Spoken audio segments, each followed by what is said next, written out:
ಜಿಯೋ ಆ್ಯಪಲ್ಲಿ ಇನ್ಸ್ಟಾಗ್ರಾಮಲ್ಲಿ ಇಲ್ಲ ಯೂಟ್ಯೂಬಲ್ಲಿ ವೀಡಿಯೋ ನೋಡಬೇಕಾದ್ರೆ 5Gಯಿಂದ 4Gಗೆ ನೆಟ್ವರ್ಕ್ ಆಟೋಮೆಟಿಕ್ ಕನೆಕ್ಟ್ ಆಗ್ತಾ ಇದೆನಾ? ನಾನು ಹೇಳೋ ಸ್ಟೆಪ್ಸ್ ಫಾಲೋ ಮಾಡಿ ನೆಟ್ವರ್ಕ್ 5Gಲೇ ಇರುತ್ತೆ, 4Gಗೆ ಕನ್ವರ್ಟ್ ಆಗೋದೇ ಇಲ್ಲ. ಪ್ಲೇಸ್ಟೋರಲ್ಲಿ ನೆಟ್ ಮಾನ್ಸ್ಟರ್ ಅಂತ ಸರ್ಚ್ ಮಾಡಿ. ಸ್ಟೆಪ್ಸ್ ಫಾಲೋ ಮಾಡೋದ್ರಿಂದ ನೆಟ್ ಸ್ಪೀಡಾಗೂ ಬರುತ್ತೆ. ಇಲ್ಲಿ ಕಾಣ್ತಾ ಇದೆಯಲ್ಲ ಫಸ್ಟ್ ಆ್ಯಪು, ಇದನ್ನು ಇನ್ಸ್ಟಾಲ್ ಮಾಡಿ. ಇನ್ಸ್ಟಾಲ್ ಆದಮೇಲೆ ಆ್ಯಪ್ನ ಓಪನ್ ಮಾಡಿ. ಓಪನ್ ಮಾಡಿದ್ರೆ ಪರ್ಮಿಷನ್ ಕೇಳುತ್ತೆ, ಎಲ್ಲದನ್ನು ಪರ್ಮಿಷನ್ ಅಲೋ ಕೊಡಿ. ಇಲ್ಲಿ ಕೆಳಗಡೆ 3 ಡಾಟ್ ಇರುತ್ತೆ, ಇದ್ರ ಮೇಲೆ ಕ್ಲಿಕ್ ಮಾಡಿ. ಇದರಲ್ಲಿ ಫೋನ್ ಇನ್ಫೋ ಅಂತ ಇರುತ್ತೆ, ಅದನ್ನು ಕ್ಲಿಕ್ ಮಾಡಿ. ಇಲ್ಲಿ ಮಿಡ್ಲಲ್ಲಿ ಸೆಟ್ ಪ್ರಿಫರ್ಡ್ ನೆಟ್ವರ್ಕ್ ಅಂತಿದೆ, ಅದನ್ನು ಕ್ಲಿಕ್ ಮಾಡಿ.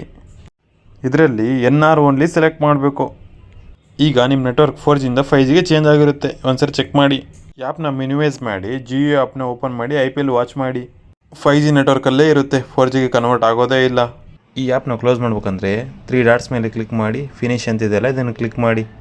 ಈ ಟ್ರಿಕ್ನ ಇನ್ಸ್ಟಾಗ್ರಾಮ್, ಯೂಟ್ಯೂಬ್, ಫೇಸ್ಬುಕ್ ವೀಡಿಯೋಸ್ ನೋಡ್ಬೇಕಾದ್ರೂ ಯೂಸ್ ಮಾಡ್ಬೋದು. ಇದೇ ಥರ ಟಿಪ್ಸ್ ಆ್ಯಂಡ್ ಟ್ರಿಕ್ಸ್ಗಾಗಿ ನಮ್ಮ ಚಾನಲ್ನ ಸಬ್ಸ್ಕ್ರೈಬ್ ಮಾಡಿ.